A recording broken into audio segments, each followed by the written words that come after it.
শ্রীরামকৃষ্ণ কথামৃত অষ্টাত্রিংশ পরিচ্ছেদ 1885 30 অক্টোবর। অবতীর্ণ শক্তি বা সদানন্দ। বেলা 5টা।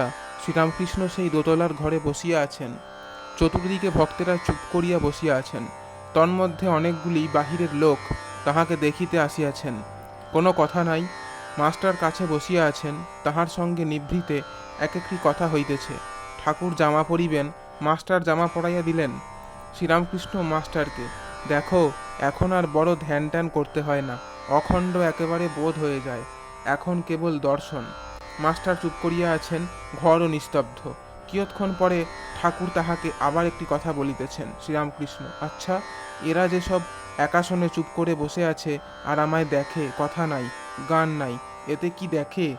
ঠাকুরকে ইঙ্গিত করিতেছেন যে সাক্ষাৎ ঈশ্বরের শক্তি অবতীর্ণ, তাই এত লোকের আকর্ষণ, তাই ভক্তেরা অবাক হইয়া তাহার দিকে তাকাইয়া থাকে।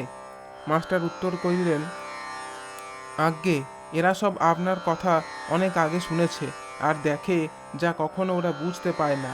সদানন্দ বালক স্বভাব, নিরহংকার, ঈশ্বরের প্রেমে মাতোয়ারা। সেদিন ঈশান মুখুজ্জের বাড়ি আপনি গিয়েছিলেন, সেই বাহিরের ঘরে পায়চারি করছিলেন, আমরাও ছিলাম। একজন আপনাকে এসে বললে, এমন সদানন্দ পুরুষ কোথাও দেখি নাই। মাস্টার আবার চুপ করিয়া রহিলেন, ঘর আবার নিস্তব্ধ। কিয়ৎকাল পরে ঠাকুর আবার মৃদুস্বরে মাস্টারকে কি বলিতেছেন। শ্রীরামকৃষ্ণ, আচ্ছা, ডাক্তারের কিরকম হচ্ছে?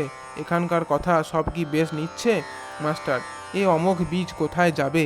একবার না একবার একদিক দিয়ে বেরোবে। সেদিনকার একটা কথায় হাসি পাচ্ছে। শ্রীরামকৃষ্ণ, কি কথা? মাস্টার, সেদিন বলেছিলেন যদুমল্লিকের খাবার সময় কোন ব্যঞ্জনে নুন হয়েছে, কোন ব্যঞ্জনে হয়নি এ বুঝতে পারে না, এত অন্যমনস্ক। কেউ যদি বলে দেয় এ ব্যঞ্জনে নুন হয় নাই, তখন করে বলে নুন হয় নাই। ডাক্তারকে এই কথাটি শোনাচ্ছিলেন।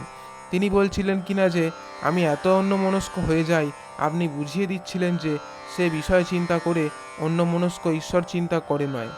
শ্রীরামকৃষ্ণ, ওগুলো কি ভাববে না?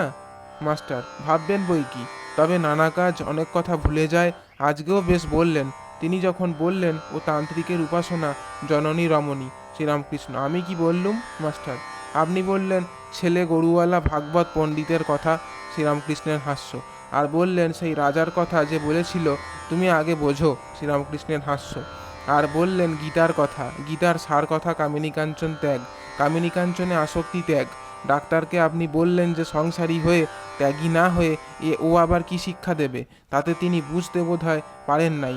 শেষে ধারা ধারা বলে চাপা দিয়ে গেলেন। ঠাকুর ভক্তদের জন্য চিন্তা করিতেছেন, পূর্ণ বালক ভক্ত তাহার জন্য। মনীন্দ্রও বালক ভক্ত, ঠাকুর তাহাকে পূর্ণের সঙ্গে আলাপ করিতে পাঠাইলেন। জয় ঠাকুরমা স্বামীজি।